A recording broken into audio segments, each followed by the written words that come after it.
On a clear, starry night, a young boy named Solon, marked with ritual tattoos for sacrifice, hears voices and experiences visions while locked in a cage.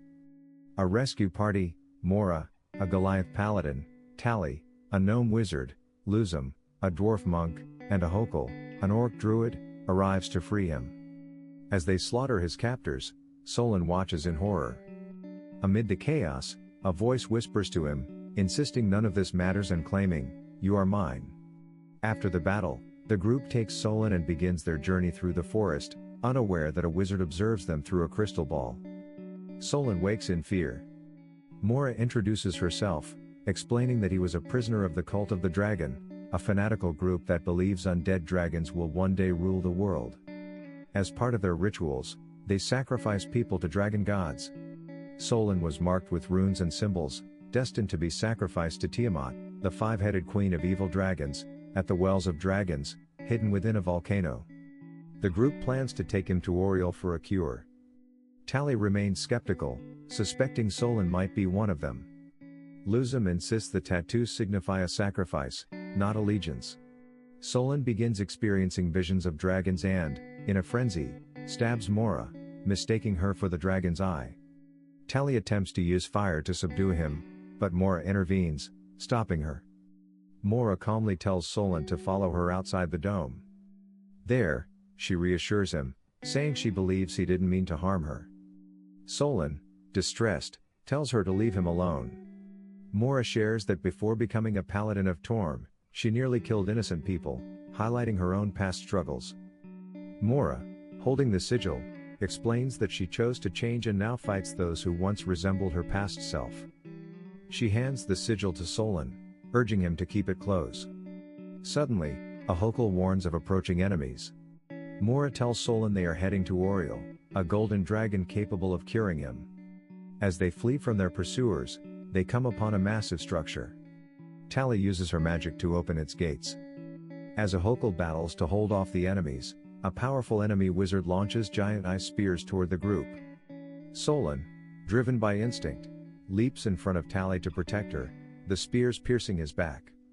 Mora rushes to get Solon inside, while the others continue to fend off the attackers. Inside, the voice in Solon's mind grows louder, its influence becoming harder to ignore. They finally reach Oriel, the massive golden dragon, whose presence fills the room with a radiant, calming energy. Oriel calmly instructs Solon to stay calm, but Solon, panicked, warns Oriel to stay back, as the voice inside his mind grows increasingly hostile. Oriel reassures him, promising to take whatever dark force resides within him and destroy it. Meanwhile, the relentless enemy forces continue their assault, forcing Mora, Tali, and Ahokal to defend their ground. Oriel begins absorbing the curse from Solon, drawing the malevolent energy into itself. Just as the enemy wizard moves in for the kill, targeting Tali, Ahokal swiftly transforms the wizard into a harmless snail, buying them precious moments. Tali unleashes a barrage of fire, pushing back the enemy forces, while Oriel continues extracting the curse from Solon. As the dark magic lifts, Solon's tattoos begin to fade, symbolizing the removal of the curse. The group, momentarily relieved, reunites inside, exchanging a brief celebration of their victory. However, their triumph is short-lived as Oriel suddenly begins coughing, followed by groans of intense pain. The voice, now ominous, speaks to Oriel, declaring, "Every dragon is a gateway." Oriel, in his final moments, struggles to contain the overwhelming force inside him. He urges the group to flee as his dragon scales rot away, his body violently torn apart. From within Oriel's broken form, the terrifying figure of Tiamat materializes, a five-headed dragon. With a deafening roar, Tiamat unleashes a devastating barrage, attacking with all five elements at once. In a desperate act, Solon summons a holy barrier, shielding the group from Tiamat's onslaught. As the flames, winds, and poisons rage around them, Solon urges them to flee, willing to sacrifice himself to hold her off.